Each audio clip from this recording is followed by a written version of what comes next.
Okay, moving to agenda item number 2 was a presentation by Destination Great Lake Taupo, but I thought Michelle Caldwell was supposed to be here and she's not. So what I will do, which is my prerogative, I will shift our agenda around and I hope... Oh, can you open the door and see if Michelle Caldwell's there, please, Mr. Corbett? Someone coming this way. No? Are they there? Oh, okay. So we will stay with agenda item number 2, which is a Destination Great Lake Taupo presentation. Just for the record, while they're getting organised, as you all know, Seamus O'Sullivan is the chairman of Destination Great Lake Taupo. He's been seconded onto a jury duty this week. I told him the easy way is just play guilty and get up here, but he wouldn't go that way. He's doing his job properly. So, Deputy Chair of Destination Great Lake Taupo, Taupo, get it right, Michelle Caldwell, along with Scott Pearson, my apologies. We're obviously doing a joint presentation. Before you start, you're obviously doing a presentation on the screens? Yes? Will that be on the main screen behind there, Mr. Watson, as well? Mr. Cope might like to sit over with Mrs. Crawford here perhaps for a minute. You're welcome to sit over here, Mr. Cope, if you want. Comfortable? Yes. Yeah, so that screen's not working there, Mr. Watson. And is there hard copies to follow through with it? Or there isn't of the presentation, but we have got some handouts to go through. Okay, well, I'll leave it over to you. So here we are, agenda item number 2. Welcome to both of you. The floor is yours. Thank you, Mr. Mayor and Councillors. For those of you who don't know me, my name's Michelle Caldwell and I'm the Deputy Chair of the Destination Great Lake Taupo Tourism Board. I'm joined by our General Manager, Scott Pearson, and as Mr. Mayor has already explained, I'd like to offer an apology from our Chairman, Seamus O'Sullivan, who is on jury duty in Wellington.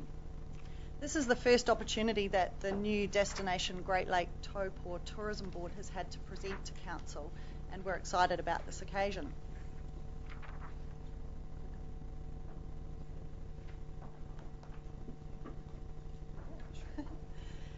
Okay, so today Scott will present the DGLT half-yearly report. Some of this information will be useful background as we move on to looking at the 2011-12 Statement of Intent. The revised Statement of Intent has provided the Board with an opportunity to look closely at our overarching strategic goals for the organisation and determine how we set and then measure our achievements. We'll also step you through a 3-tiered approach to tourism governance and strategy that builds on the various tourism planning documents that are currently in existence. Finally, we'll also present an outline of the proposed board member remuneration. Before I hand over to Scott, who will lead us through some of the more detailed aspects of the half-yearly report, I'd like to read the Chairperson's report of board activities for the first 6 months of this year. So for the first 6 months, 1st of July 2010 to 31 December 2010, it is with pleasure that I present to you this 6-monthly report. In September 2010, the Destination Great Lake Taupo Trust was appointed by Council to promote tourism in the Taupo District for the benefit of communities in the Taupo District. This followed Council's adoption of the Inception Agreement in June 2010 that outlines the relationship between Council and Destination Great Lake Taupo, or DGLT, for destination marketing and management. The Inception Agreement was based on recommendations accepted from the interim Lake Taupo Tourism Advisory Board that was disbanded in September 2010. In November 2010, the Destination Great Lake Taupo Trust chose Destination Great Lake Taupo Trust as the name and legal entity and as the name of the legal entity and CCO, matching its new regional brand, Destination Great Lake Taupo. I was elected chairperson, or Seamus was elected chairperson of the trust in December 2010. Since inception, the board has been focused on achieving the key short-term objectives of establishing the new entity and settling the board and the new organisation down to enable it to meet the longer-term objectives set by its key stakeholders. Trustees have, in doing so, had to acknowledge in the current context the challenges presented by some quite significant changes that are underway within the organisation's external operating environment, the settling in of a relatively new general manager, the revitalisation of the regional brand under the prior transitional organisation, and a number of changes in key staff appointments. Finally, trustees themselves are still developing or refining their own governance and accountability processes for DGLT as a new CCO. Notwithstanding the above, I can report that the board is very quickly becoming an effective one, committed to the governance, development and deployment of those key strategies aimed at the betterment of the tourism industry in the Taupo District. The board has worked well with the General Manager and his team and is committed to providing regular, effective communication and leadership to its stakeholders.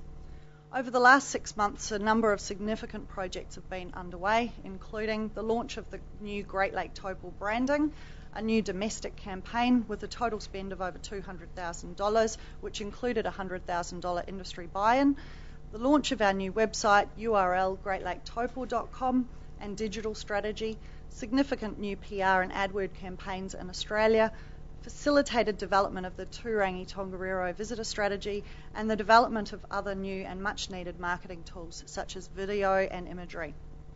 The board is satisfied with the progress made towards achieving the strategic goals defined by the 3-year marketing strategy and annual business plan adopted by the interim Lake Taupo Tourism Advisory Board.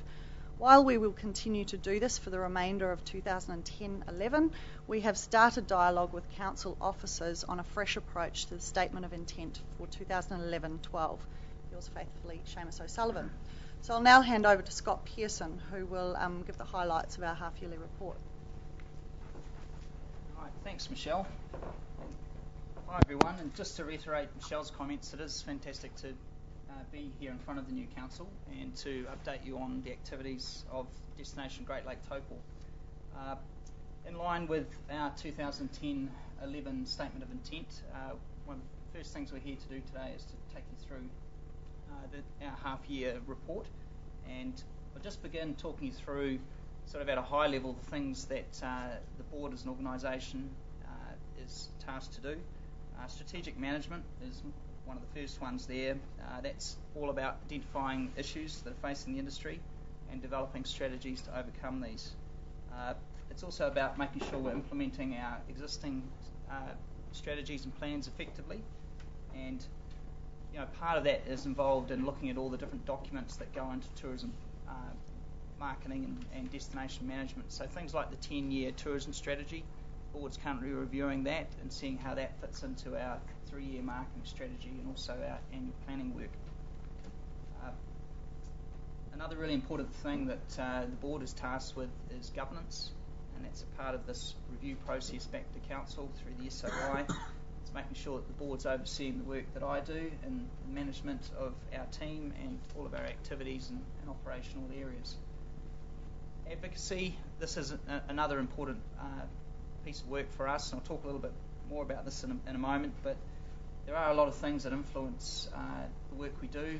The the camper van workshop this morning was an example of an area that affects the marketing and profile and ultimately the visitor experience.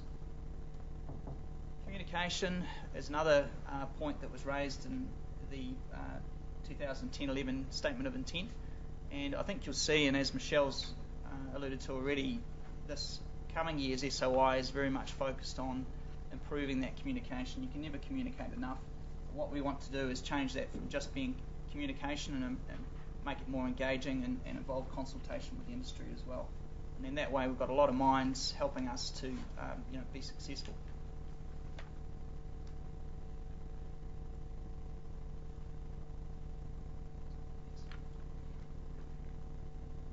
Okay, so looking at the last Statement of Intent, there were 3 key areas of performance that were expected. I don't think these are in priority order, but I'll just talk to them in the way that they were presented in the SOI. Effectively improving the visitor experience. So I just talked there before about strategic management.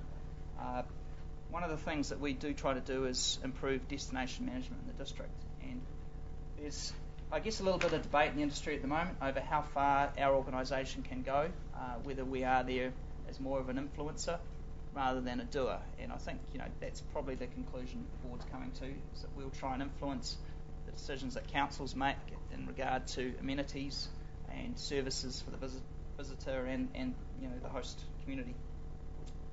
The second item there is around governance of key performance targets, and this is very much coming back to, us coming back to you and showing how well we're doing, showing you some of the results that we've achieved.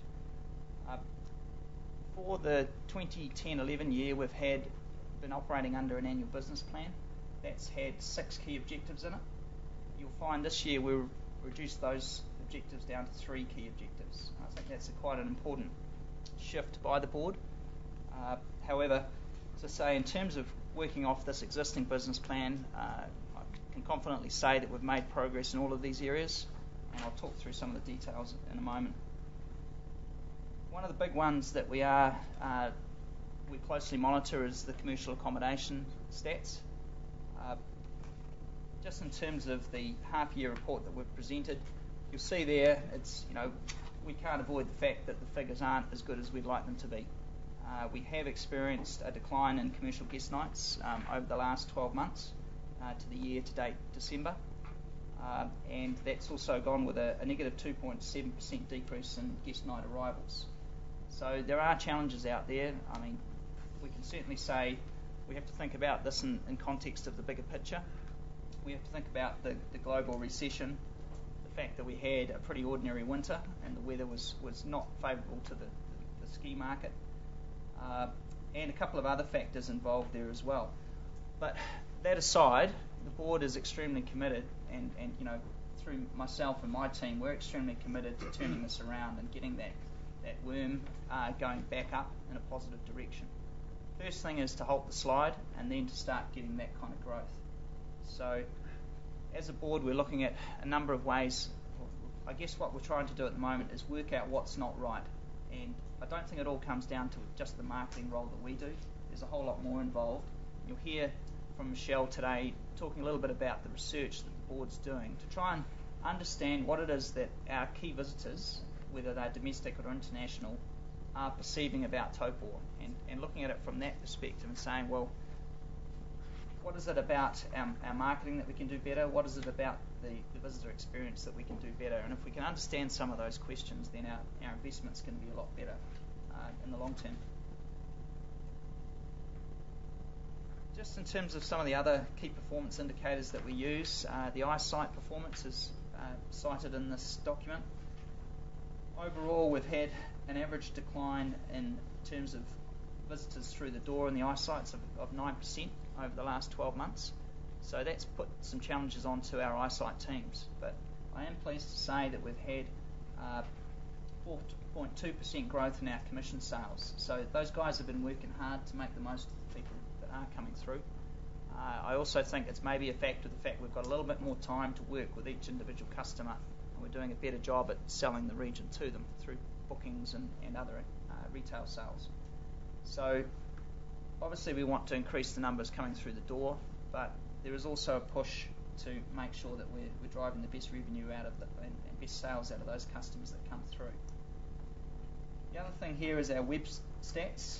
We launched a new website in August and a new URL, and basically in terms of our stats, what we've shown is a 1% growth in total visitors to date.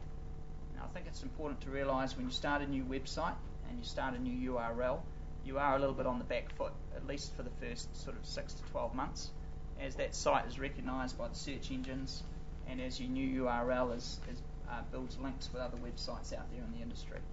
So, in terms of that performance, we know we can do better and we want to keep driving it, and the board is certainly pushing me to expect strong growth out of that site through this calendar year. But as I say, I am at least pleased that we are getting growth in our unique visitors, and we've had higher results than the previous website for the same time last year.